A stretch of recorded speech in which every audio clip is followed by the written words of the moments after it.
CBN Goiânia.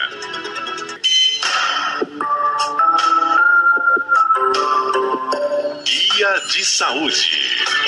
Hoje, com Rafael Mesquita.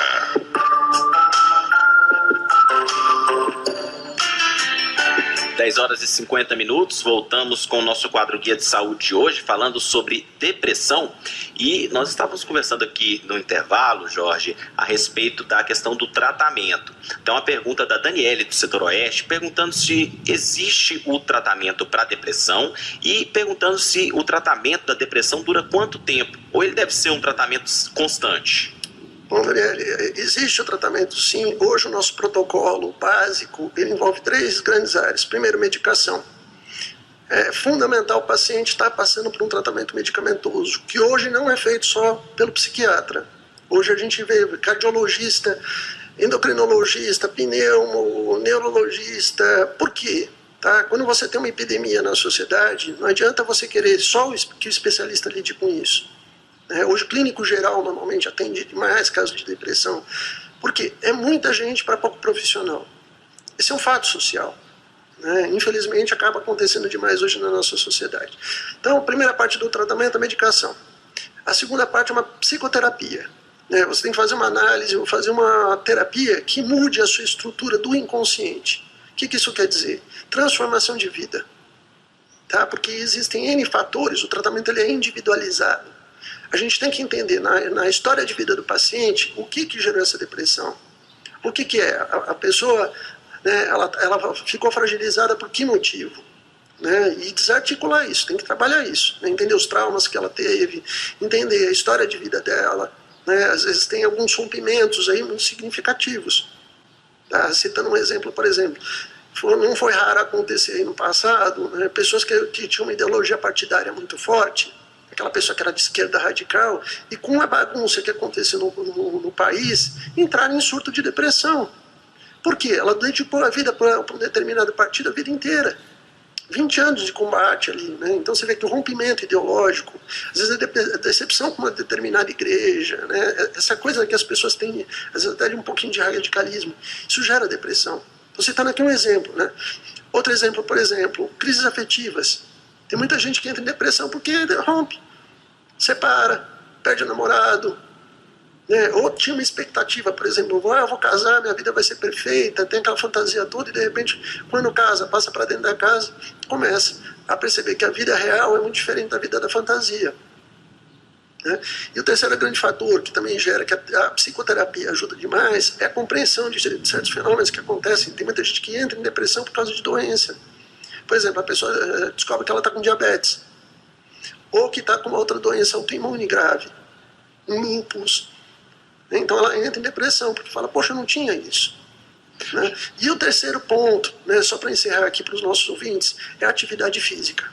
Faz parte do nosso protocolo de atendimento pedir para os pacientes que façam atividade física, porque a atividade física vai ser o grande agente para a correção da ansiedade. Sem atividade física o paciente não melhora. Essas 3 coisas combinadas, medicação, psicoterapia e atividade física, são o que fazem o paciente encontrar a cura para a depressão. E o tratamento ele dura, por exemplo, de 7 meses a 1 ano. Se durar mais do que isso, o tratamento está errado. Então a gente pode falar que existe a cura da depressão. Eu afirmo isso com categoria, total tranquilidade. Tá? O que acaba acontecendo é que existem pessoas que fazem tratamento fragmentado, ou só tomam medicação, ou só faz terapia, ou às vezes existem erros de diagnóstico. Por exemplo, quando a pessoa tem um transtorno bipolar do humor, de uma forma específica, e acaba confundindo isso com a depressão propriamente dita. Tá? Nesses outros casos, de esquizofrenia, transtorno bipolar e o tratamento, aí a gente pode falar que é um tratamento pela vida toda. Nos casos de depressão nem sempre precisa. Tá? Tem pacientes aí que eu tratei há 20 anos atrás que está levando a vida normal, nunca mais voltou. Jorge, e agora nós temos mais perguntas dos nossos ouvintes. A Elaine, do setor Campinas, diz que é aposentada, mora sozinha e tem um temperamento mais fechado, introspectivo. Ela sai de casa, mas sozinha não consegue ter amizades. Nos últimos tempos está acumulando muitas coisas em casa, muitos objetos em casa, e diz que os familiares falam que ela está um pouco agressiva. Pergunta se isso pode ser um perfil para a depressão. Pode ser. Agora, aqui pela rádio, né, tirando as dúvidas, é meio complicado. Que nem eu falei no início, nós temos que fazer um diagnóstico diferencial, ver o que está acontecendo, porque às vezes pode ser simplesmente um perfil de uma pessoa que fica mais introvertida. Tá? Existem outros fenômenos que as pessoas infelizmente confundem. Que nem eu falei no início, existe um diagnóstico hoje banalizado que todos os fenômenos da vida têm sido muitas vezes apontados como depressão. Isso por si só, Elaine, não caracteriza depressão. O ideal é você procurar um profissional e ver o que está acontecendo. Uma dica que eu dou é o seguinte: se você era muito alegre, se você era mais comunicativo e de repente a sua vida mudou para pior, tá? Aí é um grande indicativo para procurar ajuda. Uma pergunta do Gustavo Pereira, do setor Bueno. O senhor disse no início sobre a questão do álcool. O álcool, ele pode agravar essa questão da depressão? Sim, com certeza. As drogas são, eu sempre falo isso, né, quando nós estamos dando curso sobre drogas e fazendo várias atividades. As drogas são um amplificador das emoções humanas. Se você está triste e enche a cara, você vai ficar 2 vezes mais triste. Tá? Então pode virar um fator de agravamento, porque aí você já também não está lidando com um processo patológico, começa a ser 2. A depressão e a dependência química. E um vai agravando o outro. O Thiago Tetsu também mandando pergunta para a gente, ele é do setor aeroporto, perguntando sobre a questão das drogas também. As drogas, existem drogas que podem agravar consideravelmente essa questão da depressão. Olha, a maior parte delas... A maior parte delas, não vou fazer apologia à droga, que fala que tem droga boa, porque na verdade o que a gente observa é exatamente o oposto. Tá? A droga ela faz com que a pessoa ela fique sempre mais deprimida, ela amplifica a emoção. Mesmo as drogas estimulantes, né, a gente observa isso, por exemplo, em usuários de cocaína, depois que passa o efeito, a pessoa fica arrebentada, ela fica totalmente sem energia, e se ela estava deprimida antes, ela fica 2 vezes, a crise vem potencializada. Inclusive, é isso que gera o vício, porque ela vai tentando fugir dos sintomas negativos, né, a rebordose que vem depois, e vai cada vez se enfiando mais dentro do próprio vício. Pergunta agora que vem de Brasília, o nosso ouvinte Gabriel Fialho, que tradicionalmente também nos ouve pela internet, gosta do nosso programa Guia de Saúde, manda uma pergunta para a gente sobre a questão da obesidade. E ele pergunta se a pessoa, quando está deprimida, a obesidade pode ser agravada, pode apresentar esse sintoma também como um dos sintomas da depressão? Pode, porque a depressão, um dos sintomas clássicos são os distúrbios alimentares. A pessoa normalmente ou para de comer, ou pela ansiedade, ela é forçada a comer demais. Então, existe uma correlação muito direta aí entre os transtornos alimentares e o processo depressivo. E outra coisa, se a pessoa já é obesa, pelo processo da perda da autoestima dela, da autoimagem dela, ela pode entrar também no processo melancólico e na depressão.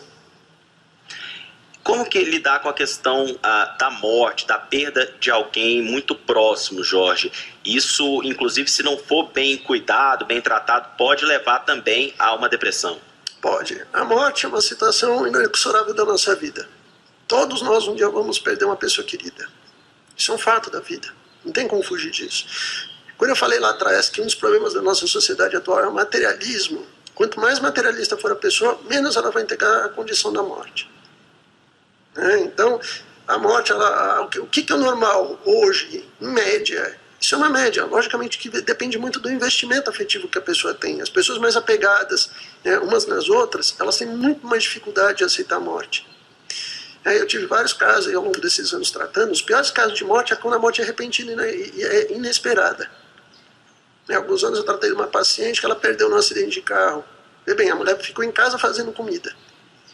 O marido foi saiu o marido com as 2 filhas para pegar a mãe dela, para virem almoçar em casa no domingo.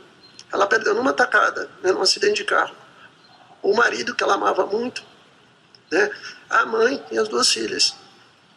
Numa coisa muito inesperada. Como é que um ser humano, por exemplo, sofrendo nessa condição, ele não enlouquece? Tá ok. A gente conversou com o Jorge Antônio Monteiro de Lima, ele é psicólogo e pesquisador de saúde mental, falando no nosso quadro Guia de Saúde a respeito da questão da depressão. Jorge, muito obrigado pela entrevista, bom dia.